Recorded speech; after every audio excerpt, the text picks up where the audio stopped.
can you get some value on some of these bad teams? So looking at the Texans, they're 25-1 to win the division, which is the worst odds in the AFC South. They're 150-1 to win the AFC and 300-1 to win the Super Bowl, which is the worst odds or the longest odds of any team in the NFL. And Jenks, I initially looked at the Texans and I thought to myself, well, Davis Mills actually isn't half bad. He actually was one of the fun surprises in the rookie class of quarterbacks. Yeah. Actually was pretty decent, but still, Davis Mills was decent last year, and the Texans were still 4-13. So the win total is 4.5 this year. The under juiced to -115. Do you think that the Texans can win 5 games? I sure do not. I don't think they're going to win many. Don't you feel bad for David Culley? He got one season with the Texans, got no help whatsoever. And then he was having to deal with that Deshaun Watson distraction all season long. I remember last year, and we would play sound bites from David Culley about Deshaun Watson because he could work out at the facility but couldn't work out with the team. And he was asked every day about that, and he would say something like, "Yeah, he's here. He's not. I mean, he's not working out with the team, but he's around, and he's going through drills, not our drills, but he's doing his drills." And I thought, oh, this poor guy.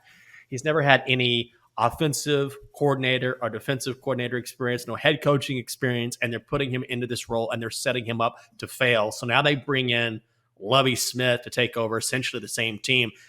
I'm with you on Davis Mills in that we were kind of giving him a hard time early in the season because of his neck, but ultimately, this is a guy who was very good last season. When you look at rookie quarterbacks' passer ratings, he was second only to Mac Jones. He was very good, and he has no help. If you look at that offense, Chelsea, that offensive line is bad. They've got, who do they have at receiver? Brandon Cooks, I think, is their primary guy. They've got a handful of running backs. Neither of them rushed for more than 3.5 yards per carry last season. I believe they're led by Marlon Mack. But ultimately, this is a team that didn't even make any moves during free agency. They made a handful of moves, but nothing significant. They improved via the draft, but ultimately, this is going to be, like the Falcons, kind of a throwaway season where they've got a ton of dead cap money, and all they're doing is waiting for that cap money to fall off, and then they can use the draft picks that they have and start building towards the future. But just like the Falcons, there's a reason why we're previewing two of the worst teams in the NFL on the same day. It's because this season is going to be a wash, and I don't know where you can find value at all.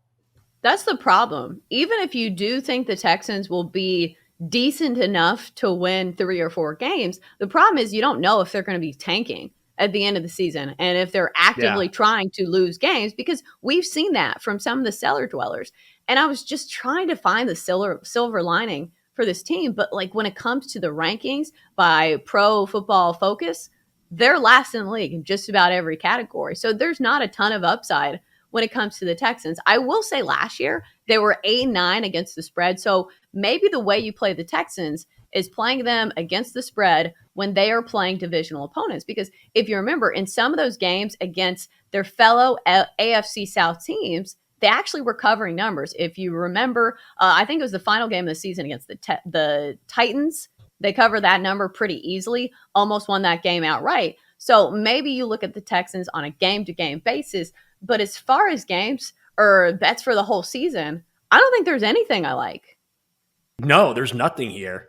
I mean, at all. At all. I think you're right in that the only thing you can do is maybe, because we're going to see this with all the bad teams in football. You know how it is. First few weeks of the season, there's going to be monster lines, and it wouldn't surprise me if the Texans are, high single-digit underdogs, maybe double-digit dogs in most of their games. So I think the way to do it is, and the public will be on the favorites. You know how that goes. So maybe you can find some value in the Texans as underdogs. They were 3-1 against the number in the last 4 weeks of last season because Davis Mills was playing better and Vegas caught up to what the public was doing. So maybe that's something you can do. It's just that it's so hard, Chelsea, even when you're getting a lot of points, to take really bad teams in the NFL, because just like they have the propensity to maybe cover a large spread, they also have the propensity to get blown out.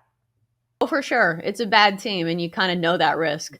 every single game that you are betting on the Texans. This is the Daily Tip presented by BetMGM. I'm Chelsea Messenger. He's Michael Jenkins. Tonight, as the games are unfolding, you can listen to BetMGM Tonight with Quentin Mayo, Ryan Horvat, and Trista Crick. How cool is this? Not only do they get to react in real time, they can also instantly offer their advice for in-game wagering. It's all in BetQL and all available on the Odyssey app. Well, Jenks, some other ways to play the Texans. It's not just playing the Texans. You can play the fact that you think that they're going to be bad on bets to win that division. So looking at the AFC South, at BetMGM, you can do a straight forecast for the AFC South. You can do Titans, Colts, Jags, Texans. If you do that exact order, or I think there is room for some movement at the top. I'm not completely sold that the Titans win this division. The Colts usually have the Titans number, and plus Matt Ryan is a solid quarterback who I think is going to be even better than Carson Wentz. And it's a Titans team that loses one of their best offensive weapons in A.J. Brown. So I think there is a little bit of question mark for me at the top of the AFC South, but I do think that the Texans will finish last in that division just because I do think that the Jags will be a little better. Yeah, I think they'll be a touch better. They have to get better, right? Just because Urban Meyer's not there. You talk about the Texans and replacing David Culley with Lovie Smith. Is it really an upgrade? I don't think so. Lovie Smith has more experience, but he has been a part of a losing team, be it in the pros or college, for 8 consecutive years. Whereas with Jacksonville, you absolutely have a coaching upgrade with Doug Peterson over Urban Meyer. So I'm like you, the Jacksonville Jaguars will be a little bit better. I will say this, if you're a Texans fan, you got a load of draft picks for Deshaun Watson. 3 first-round picks in 22, 2023 and 2024, third-round pick in 2023, fourth-round pick in 2024. So even though this season is going to be bad, in the future, they're going to have a ton of picks with which to work.